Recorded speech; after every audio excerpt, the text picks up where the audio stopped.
I love my master, my wife, and my children. I will not go out a free person.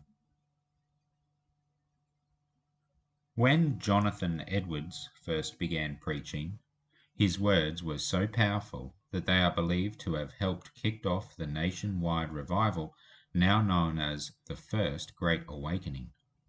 The title of his sermon, Sinners in the Hands of an Angry God. By the end of his career, which spanned revivals, missionary work, and some of the modern era's most influential theological works, his sole purpose was to spend as much time as possible admiring the beauty of God.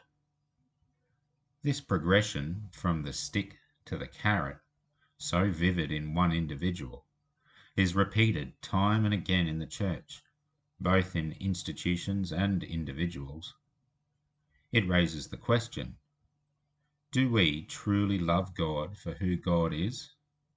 Or do we stay by God's side simply because we are terrified of the alternative?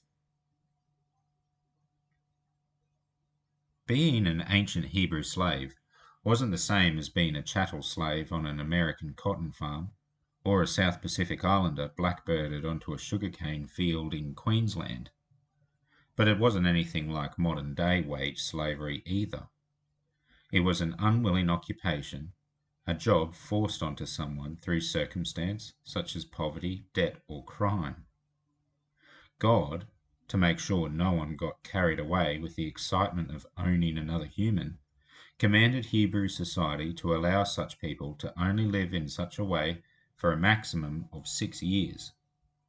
But sometimes the slave would find their life so vastly improved that they would prefer to join the family they served permanently.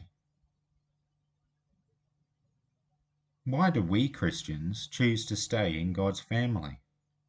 Why go through the motions of waking up early every Sunday morning and going to church?